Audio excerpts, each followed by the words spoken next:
Una gran aeronave se acaba de estrellar. Parece un vuelo comercial. Se podía oler el combustible, el fluido hidráulico. Se olía la muerte. Vamos a examinar muy bien este pantano. Los investigadores enfrentan un desafío sin precedentes.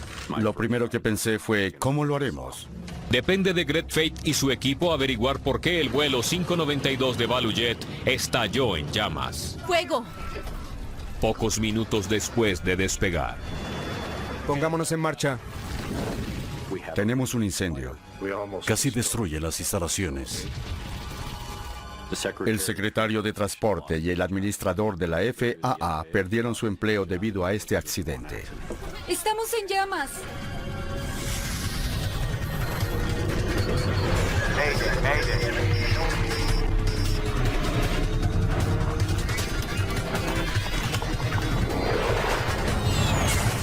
Catástrofes aéreas. Esta es una historia real basada en reportes oficiales y relatos de los testigos. Fuego en la bodega. Esta es la historia del peor desastre aéreo de la Florida. ValueJet obligó a muchas personas a responder preguntas muy difíciles. Audiencias federales sobre el accidente con fuego del vuelo 592 de ValueJet están llenas de controversia y recriminación. Soy la madre de la capitán del vuelo 592, Candalin Chamberlain Kubek, y estoy muy enojada. Fue uno de esos casos históricos que recibieron bastante atención y preocupación pública. Siempre he creído que este accidente se pudo evitar. El vuelo 592 de ValueJet cayó debido a una falla de todo el sistema. La Administración Federal de Aviación es criticada por no exigir las normas de seguridad formuladas hace 8 años después de otra tragedia. En 1988, la tripulación de un avión comercial se las arregló para aterrizar y salvar la vida de los 120 pasajeros de su DC-9 en llamas. Si la Administración Federal de Aviación hubiera exigido los sistemas de detección de fuego y humo recomendados por la NTSB desde 1988, el vuelo 592 de ValueJet no se habría accidentado. Los 105 pasajeros fueron puestos en peligro por una falla burocrática. Asientos 11A y B. Un DC-9 de ValueJet es abordado la mañana del 11 de mayo de 1996. El vuelo 592 realizará un corto viaje de media hora entre Miami y Atlanta, Georgia. Déjame ayudarte.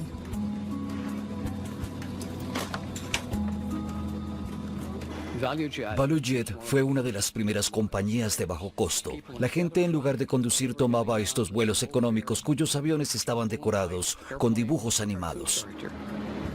Será un vuelo agradable. Es el segundo vuelo para la tripulación de esta aeronave. Al mando del vuelo 592 está Candalin Kubek, de 35 años de edad. La capitana Kubek es una experta piloto que tiene casi 9,000 horas de vuelo. El primer oficial es un antiguo piloto de la Fuerza Aérea que tiene 52 años de edad, Richard Hazen. ¿Despejado? Así es. ¿Alerones? Sí. ¿Frenos? Listo. Este vuelo tiene casi 2,000 kilogramos de carga, que incluyen el equipaje de los pasajeros, material de ValueJet y correo de los Estados Unidos. La tripulación debe firmar todos los embarques. Con la documentación completa, Aquí tiene. se preparan para carretear hacia la pista de aterrizaje. 592 carretén hasta la pista 9 izquierda. 9 izquierda, entendido, 592. El DC-9 tiene 27 años. Cuenta con más de 68,000 horas de vuelo. En el vuelo de Miami a Atlanta ese día, el piloto automático no estaba funcionando y el sistema de amplificación estaba averiado. ¿Quieres probar el sistema de amplificación? Damas y caballeros, en este momento estamos esperando autorización para despegar. Los mecánicos en Miami repararon el sistema de amplificación. Funciona. Se escucha fuerte y claro. Vuelo 592, pista 9 izquierda, autorización para despegar. Pero la reparación del piloto automático tendrá que esperar. Listos para despegar. Cuando el DC-9 esté de vuelta en la sede de la línea aérea en Atlanta. Potencia total. Allí los mecánicos se encargarán del problema. Girando.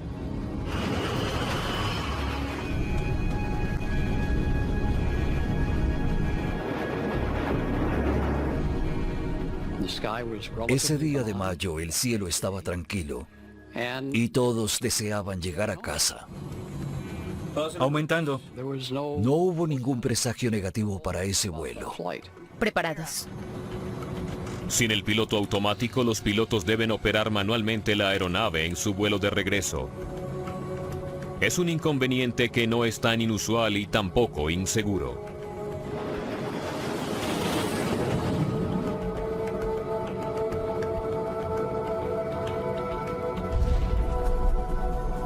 ¿Qué fue eso? No lo sé. Hay un problema eléctrico. El selector de batería se disparó. Las baterías del avión se agotan rápidamente y a la capitana Kubek le preocupa que pueda perder potencia en el panel de instrumentos de vuelo y otros sistemas cruciales. Perdemos todo. Solo 6 minutos después del despegue, la tripulación se enfrenta a un aluvión de fallas. Vuelo 592, control de Miami a la 1:32:45. Los controladores en Miami creen que el vuelo 592 avanza seguro hacia Atlanta. Pero en la cabina, la capitana Kubek decide regresar. Regresaremos a Miami. ¿Hueles el humo? ¡Hay fuego! Está claro por qué todos sus sistemas están fallando. Las llamas se asoman por el piso de la cabina.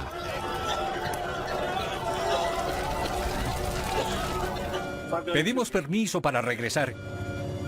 Kubek debe llevar a tierra el avión en llamas lo más rápido posible. Solo tienes que descender rápidamente. Apuntas hacia abajo 5 o 6 grados y todo se reducirá a situación de emergencia. Pero puedes saturar la aeronave y nadie quiere eso. Vuelo 592, gira a la izquierda en dirección 270, desciende y manténgase a 2100 metros. ¿Qué problema tiene? ¡Hay fuego! Hay humo en la cabina. Entendido. El primer oficial se encarga de la comunicación. El capitán pilotea el avión. Hay que llegar a tierra. Trabajan de manera coordinada y usan todo lo disponible en la cabina. No se puede entrar en pánico. Nadie debe rendirse. ¿Altura? 1200 metros. La capitán Kubek desacelera en un intento por descender, pero el motor izquierdo no responde. Se estanca en potencia de ascenso. A medida que el motor derecho desacelera, la aeronave se inclina a la derecha. Pero descubre que los alerones todavía funcionan y logra estabilizar el avión. Había una buena tripulación en la cabina. Los pasajeros luchan desesperadamente por sobrevivir, pero no tienen escapatoria. Las llamas arden a más de 1000 grados centígrados. El humo tóxico inunda la cabina. El humo era denso y tóxico. Las personas lo inhalaban. Cuando hay un incendio a bordo, hay una sensación de impotencia y estás completamente limitado. Respira lento. A menos de 10.000 pies sobre el sur de Florida, la capitana Kubek hace un viraje cerrado para regresar al aeropuerto. ¡Estamos en llamas! La tripulación del vuelo 592 tiene solo unos segundos para llevar el DC-9 a tierra antes de que todo esté perdido. 592. ¿Cuál es el aeropuerto más cercano? 592, los están esperando. Los equipos de emergencia en Miami se preparan para el aterrizaje. Progresivamente, el avión comenzó a perder altura y quedó fuera de control.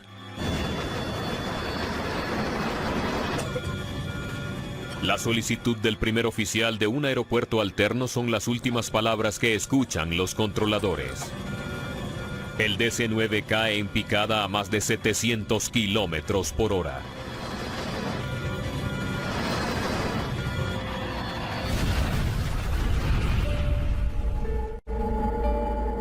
El vuelo 592 se estrelló en uno de los lugares más inhóspitos de la Tierra: los Everglades de la Florida. Una gran aeronave se acaba de estrellar. Parece un vuelo comercial. Deben traer helicópteros.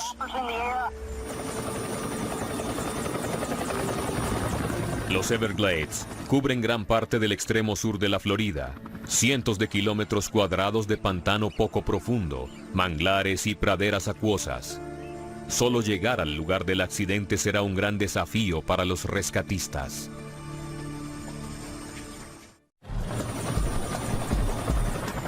Los helicópteros de la policía de Miami-Dade encuentran los restos del vuelo 592 de ValueJet en un pantano cerca a una autopista. Oficiales aseguran que la operación de rescate es la más difícil que han enfrentado. Hay restos esparcidos por todo el lugar y está infestado de caimanes. Solo se puede llegar en helicóptero o en bote. Es un pantano peligroso. Es muy difícil acceder a los posibles sobrevivientes de este accidente. Los equipos de rescate saben que las primeras horas son críticas. En 1972, el vuelo 401 de Eastern Airlines se estrelló en los Everglades, a 6 kilómetros del lugar del accidente de ValueJet.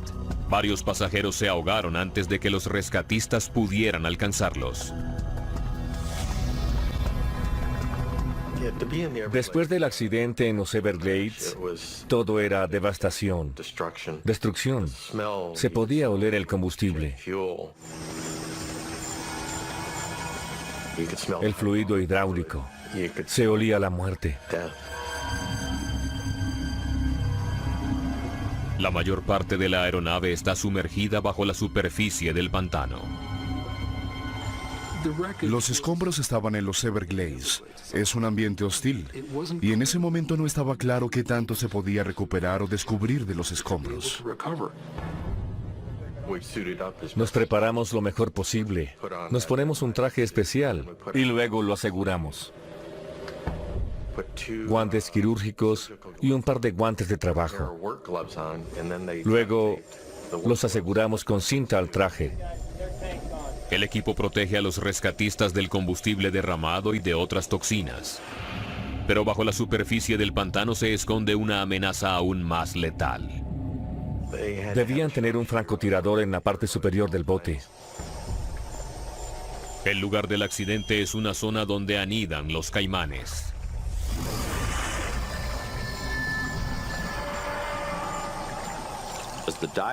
Cuando los buzos avanzaban, si alguien divisaba un caimán o escuchaba un silbido, empezaban a disparar para asustarlos. Pocas horas después del accidente, los oficiales llegan a una conclusión sombría. Vimos que no había sobrevivientes. Los 105 pasajeros a bordo del vuelo 592 están muertos.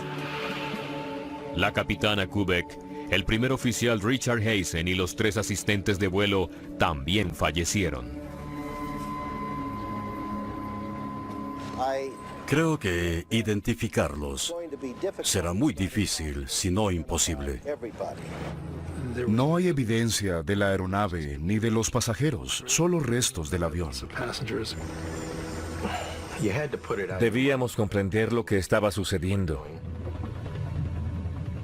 No podíamos identificar lo que estábamos encontrando. Era inútil. No podíamos hacer nuestro trabajo.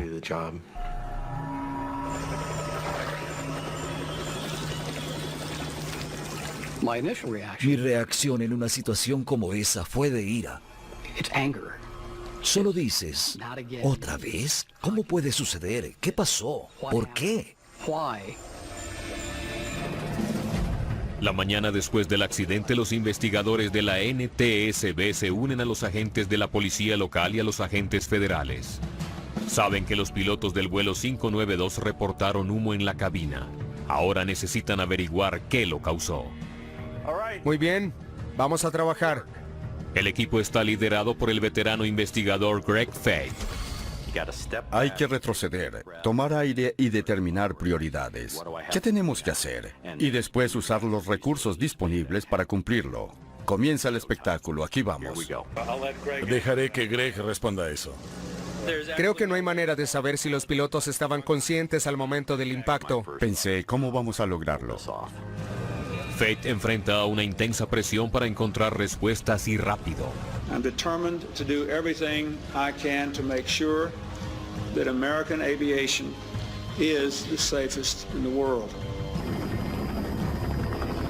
La NTSB instruye a los muchos voluntarios que acudieron para ayudar a recuperar los restos del avión. Necesitamos su atención. Vamos a examinar muy bien este pantano. Todos me pedían respuestas porque estaba a cargo de la investigación. ¿Qué hacemos? ¿A dónde quieres que vayamos? La prioridad es encontrar las dos cajas negras del avión. Esto es lo que estamos buscando. Una es la grabadora de datos. Y aquí está la grabadora de voz. Si encuentran una, la otra puede estar muy cerca. A partir de las grabaciones de voz esperan escuchar lo último que se habló en la cabina. Regresaremos a Miami. Y cualquier alarma que permita identificar dónde se originó el humo. La grabadora de datos de vuelo debe revelar cómo el fuego pudo desatar la secuencia de fallas que provocaron este desastre.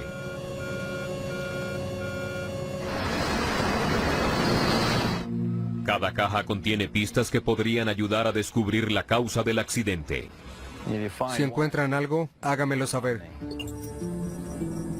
Las cajas negras emiten una señal de radio constante. Los buscadores usan un sonar para captar esta señal. ¿Qué tan pronto podemos usar el sonar? Ya viene. Pueden captar las señales de ultrasonido que les permitirá identificar dónde se encuentran las cajas negras. Pero los técnicos de la Marina pronto descubren que su sofisticado equipo no es muy útil en los Everglades. El sonar de barrido lateral no funcionaba porque la vegetación era tan densa que no se podía ver a través de ella. Lo que realmente funcionó fue lo más sencillo. Hicimos una línea de los llamados buceadores que debían caminar cubriendo algunas áreas específicas, palpando hasta encontrar algo duro. Y terminaron siendo las capacidades humanas las que nos permitieron recuperar el 75% de la aeronave. Mientras la búsqueda continúa en los Everglades, los investigadores de Miami examinan los registros del vuelo 592 en busca de pistas sobre lo que podría haber provocado un incendio. Pronto se enteran que el vuelo había sido retrasado ese día debido a pequeños problemas eléctricos. El hallazgo plantea la preocupación de que un incendio eléctrico haya derribado el avión. Buscamos una respuesta. Pudo ser una falla en el cableado o un cortocircuito. Sería una investigación muy difícil. Los equipos de rescate continúan combatiendo el intenso calor. La Florida en mayo está a 32 grados centígrados, un 95% de humedad. Nos preocupaba cuánto podíamos permanecer bajo ese calor. Caminábamos con botas de pescador y pisábamos cosas. Debíamos agacharnos y recogerlas para ver qué eran. En una ocasión creí recoger un cable y era una serpiente. La había tomado por la cola. Todos estos hechos convirtieron este caso en uno de los entornos de investigación más desafiantes que hubiese enfrentado. El investigador Merritt Berkey de la NTSB estudió muchos cables hallados en el lugar del accidente. Me enviaron para determinar la causa del incendio. Cuando un cableado defectuoso produce chispas, se provoca un arco eléctrico que puede fundir y quemar los cables. Cuando recuperamos partes del sistema eléctrico del avión, vimos que tenía daños, pero no había señales de arco eléctrico. El daño era solamente en el revestimiento. Un cuidadoso examen descarta el cableado defectuoso como una posible causa del incendio. Otro de los retos es que los Everglades no son un pantano estancado. Tienen una corriente que fluye hacia el mar. Un aspecto singular de los Everglades es que el agua está en constante movimiento. Esta corriente hace que localizar los restos del avión sea aún más difícil. A medida que la marea subía y bajaba, algunas de las partes quedaron atrapadas entre la vegetación que se desprendía y flotaba en la superficie. Podíamos volver a un área y encontrar más piezas que no se habían hallado en la búsqueda anterior. A los 2 días de investigación, Faith finalmente tiene un respiro.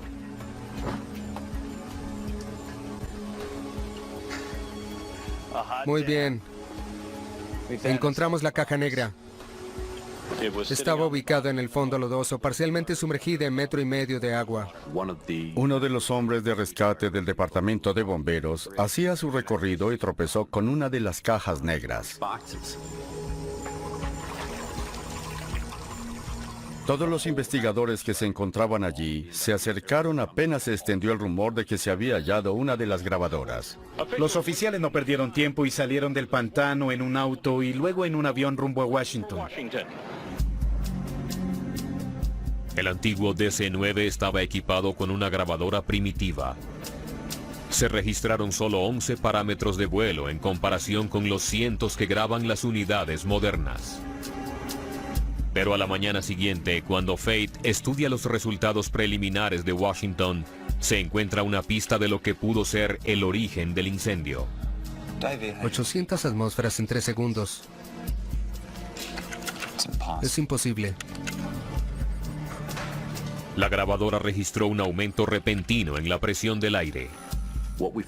Lo que encontramos en los registros de vuelo, en la presión estática, es que había un salto. Aumentó levemente y después volvió a un valor normal. Los sensores en el fuselaje miden la presión del aire. Normalmente la presión disminuye con la altitud. Pero mientras el vuelo 592 subía, la presión también lo hizo. No descendió. Un DC-9 no puede bajar y subir tan rápido. Los números no tenían sentido. Mira esto. Realmente no sabía qué era. Podía teorizar acerca de muchas cosas diferentes. ¿Podría haber una explosión? Una onda de choque que se expande hacia afuera desde el interior de la aeronave puede causar un aumento repentino de la presión externa. Y por supuesto pensamos que una explosión era muy posible. ¿Se trataba de una bomba? Una explosión a bordo era una posibilidad real. Merritt Berkey examina los restos para ver si puede averiguar dónde se originó el incendio. Teníamos una cantidad de piezas que estaban dañadas. Casi todas provenían de la bodega de carga. Había trozos estructurales fundidos y partes del suelo de la cabina que hacían parte del techo del compartimento de carga.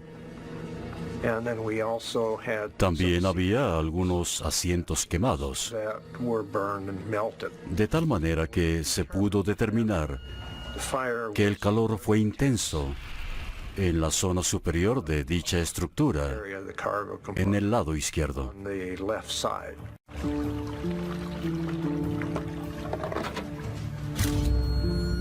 Berkey hace un descubrimiento inusual. Era de acero inoxidable. Normalmente no se ve acero quemado en el incendio de un avión. Los aviones están hechos de un material liviano como aluminio o titanio, no de acero inoxidable. El metal quemado plantea una pregunta. ¿Qué clase de carga iba a bordo del avión?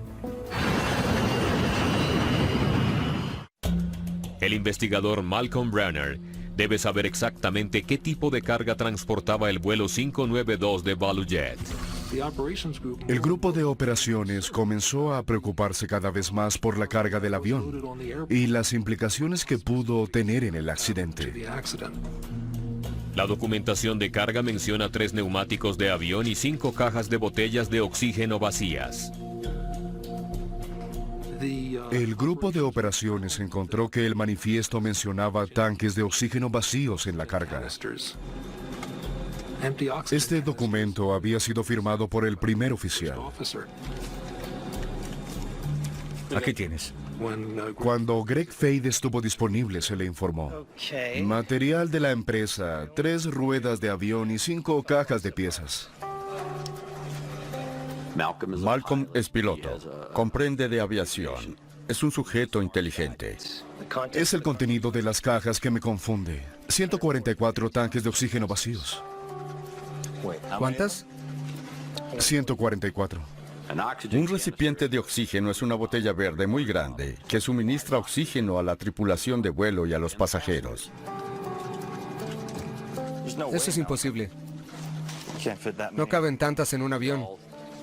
Todos tomamos una pausa y dijimos, ¿por qué llevar 144 de estos cilindros de oxígeno?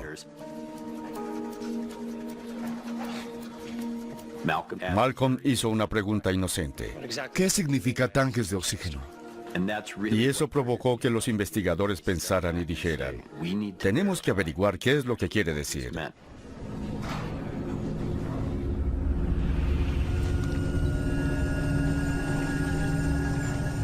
En el lugar del accidente continúa el trabajo de recuperación.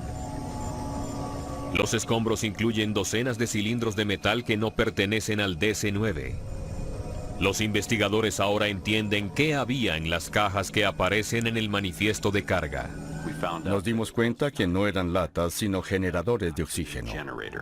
Los generadores de oxígeno son pequeños dispositivos instalados por encima de los asientos de los pasajeros de determinados aviones. Están conectados a las máscaras de oxígeno que se despliegan en caso de que la cabina se despresurice. Al alar las máscaras, una cuerda desliza un pasador de retención. Esto provoca una reacción química que genera oxígeno respirable. Las máscaras están unidas a los pasadores de este generador.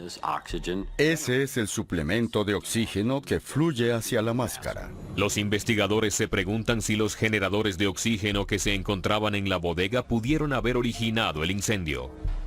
Teníamos 5 cajas de estos, 144 transportados como carga. Estaban a la vista. Y si se suponía que estaban vacíos, ¿qué peligro había en llevarlos como carga? No hay dudas. Parecen estar vacíos. ¿Tienen el potencial para crear una situación de incendio? ¿Pudo haber puesto en peligro la seguridad de este avión?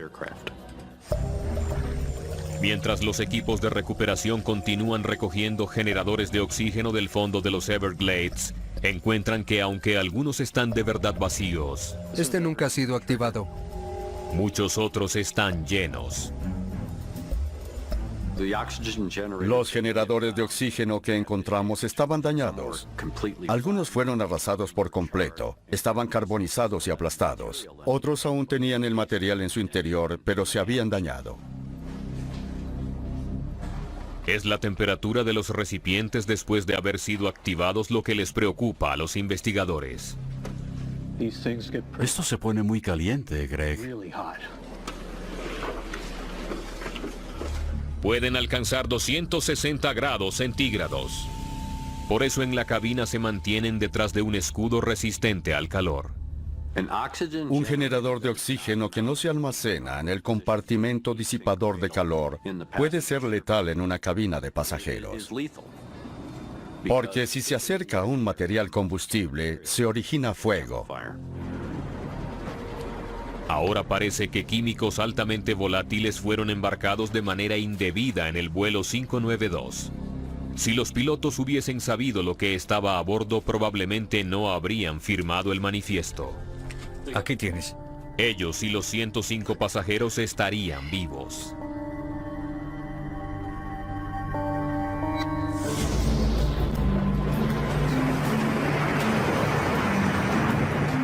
Cuatro días después del accidente del vuelo 592, el especialista en materiales peligrosos Jim Henderson se une al equipo. La documentación que estábamos buscando son los registros de dónde provenían los generadores de oxígeno y cómo llegaron al avión.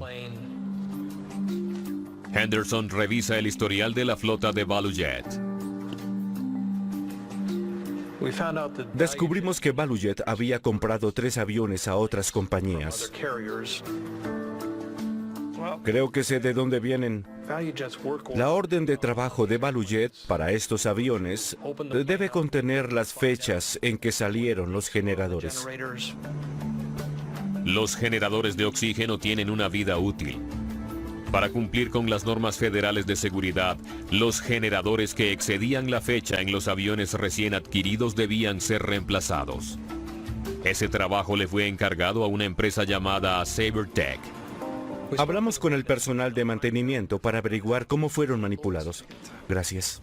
Los generadores de oxígeno químicos habían sido retirados de un avión. Queríamos asegurarnos si habían sido manipulados de acuerdo con las órdenes de trabajo. Henderson se entera que SaberTech eliminó los 144 generadores de oxígeno. La mayoría de ellos estaban vencidos, pero seguían llenos. Hay normas estrictas que regulan cómo deben ser removidos los generadores de oxígeno y embarcados de manera segura. Las órdenes de trabajo describen cómo sacarlos de la aeronave y la forma de sustituirlos en el avión. Una vez retirados de la aeronave, una de las medidas de seguridad es reemplazar la tapa que impide que se active accidentalmente.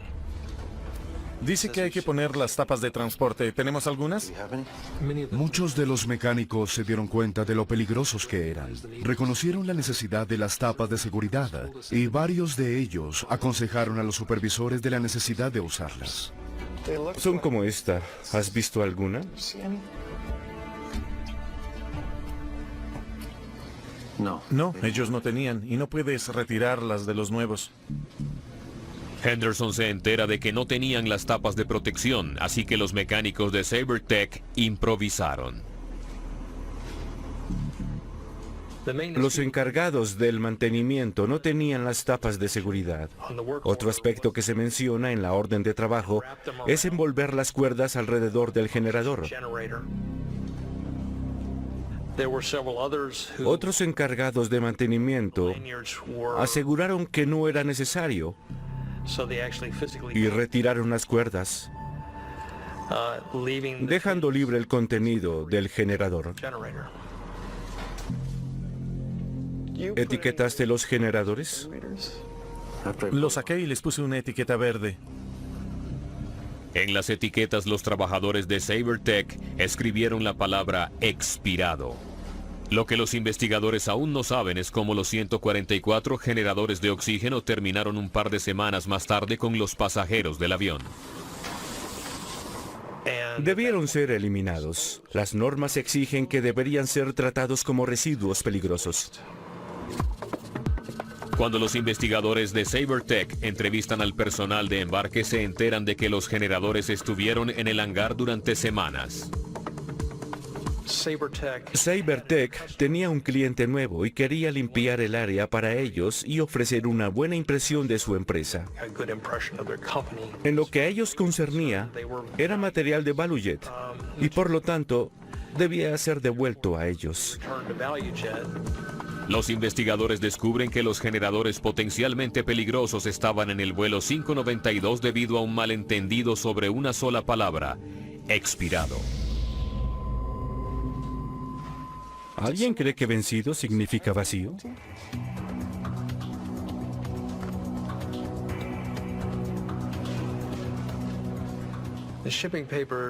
Los documentos de embarque describen los generadores de oxígeno como tanques de oxígeno y luego estaba la palabra vacíos. Este es un gran problema porque estos generadores no estaban vacíos. Se habían vencido. Pero solo quería decir que habían superado su vida útil. El uso de la expresión vacíos fue un error. Sin embargo, el oficial de envío no estaba familiarizado con los generadores de oxígeno. Aún podían generar oxígeno, pero no fueron asegurados apropiadamente. No fueron empacados de manera segura. Nos preocupaba mucho que esta hubiera sido la causa del accidente o lo que originó el incendio. El 11 de mayo de 1996, los trabajadores del aeropuerto cargaron el material potencialmente inflamable en el vuelo 592 de ValueJet. Pero la bodega del DC-9 de carga está específicamente diseñada para contener un incendio. Las regulaciones requieren que la bodega de carga sea hermética. En efecto, si se presenta un incendio, se apagará por sí solo. ¿Pero ardería la bodega misma si la propia carga produce oxígeno? Sabíamos de los generadores de oxígeno, del potencial que tenían para producir fuego, pero no sabíamos en términos específicos si podría derribar un avión. Acuden a un laboratorio de fuego de la FAA. Hagámoslo. Tienen la esperanza de recrear el incendio que consumió al vuelo 592. 1 minuto para la ignición. Activamos manualmente uno de los generadores de oxígeno.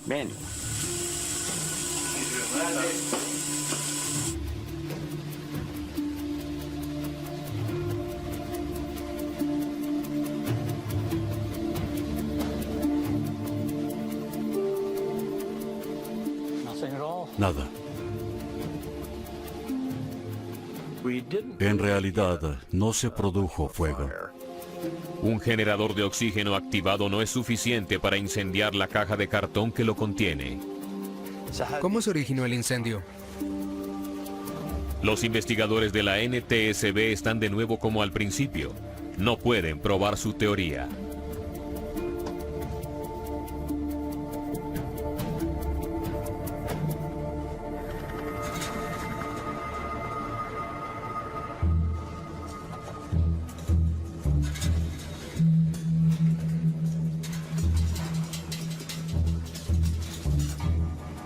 ¿Cómo fueron empacadas? El fracaso de la prueba de fuego obliga a los investigadores a mirar más de cerca cómo fueron empacados los generadores de oxígeno para su transporte. En la primera prueba, no los empacamos exactamente como ellos lo hicieron. Necesito una capa de burbuja como esta. No usamos el plástico de burbujas en la primera prueba. Se debe colocar sobre los generadores antes de cerrar la caja.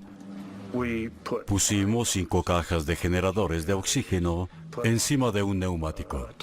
Y también un poco de equipaje. Bueno, vamos a hacerlo.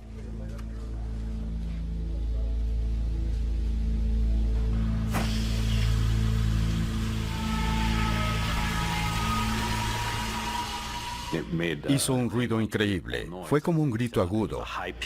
Estábamos sorprendidos. El ruido fue ensordecedor.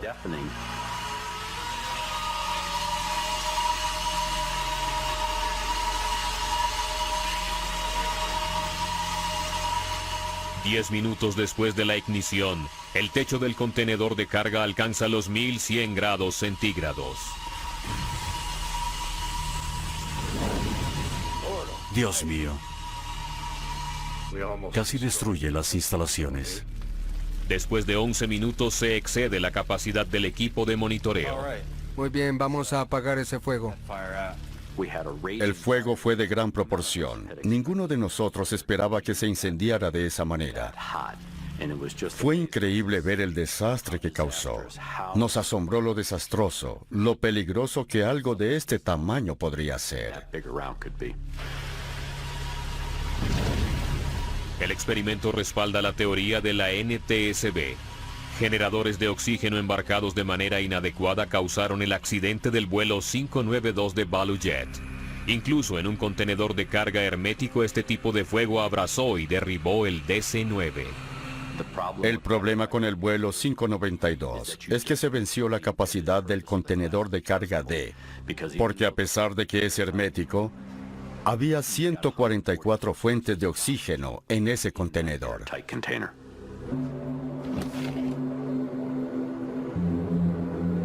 Ahora los investigadores sospechan que la activación accidental de un generador durante el embarque o durante el despegue fue lo que desató la catástrofe que cobró 110 vidas.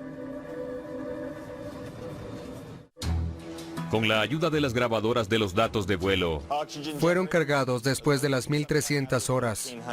Los investigadores son capaces de reconstruir los últimos momentos del vuelo 592 de ValueJet. Frenos. Preparados. En la grabadora de voz de la cabina, quedó registrado un fuerte golpe que llevó a la capitana a preguntar. ¿Qué fue eso? No lo sé. Ese ruido sordo, ese golpe cuando escuchas la información de la grabadora de datos de vuelo, ocurrió al mismo tiempo que apareció el aumento de presión estática. El sonido grabado en la caja negra corresponde a la explosión del neumático. La misma explosión fue captada por la grabadora de datos de vuelo. ¿Qué problemas tiene? Hay fuego. Hay humo en la cabina. A los 30 segundos hubo una explosión. Hazen pidió regresar a Miami. Necesitamos regresar.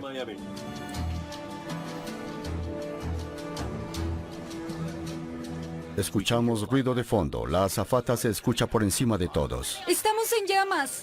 Habla de lo grave que es el fuego y después la última parte está en silencio. Y luego nada.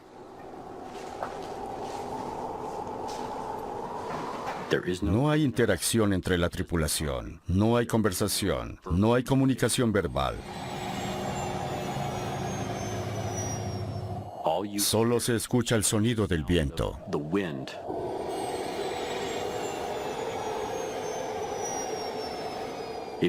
Eso nos indica que ocurrió muy rápido. La tripulación quedó incapacitada al punto de quedar inconsciente.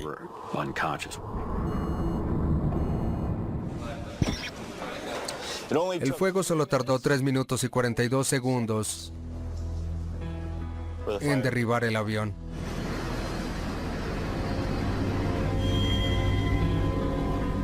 No había posibilidad de llevar el avión a tierra de manera segura.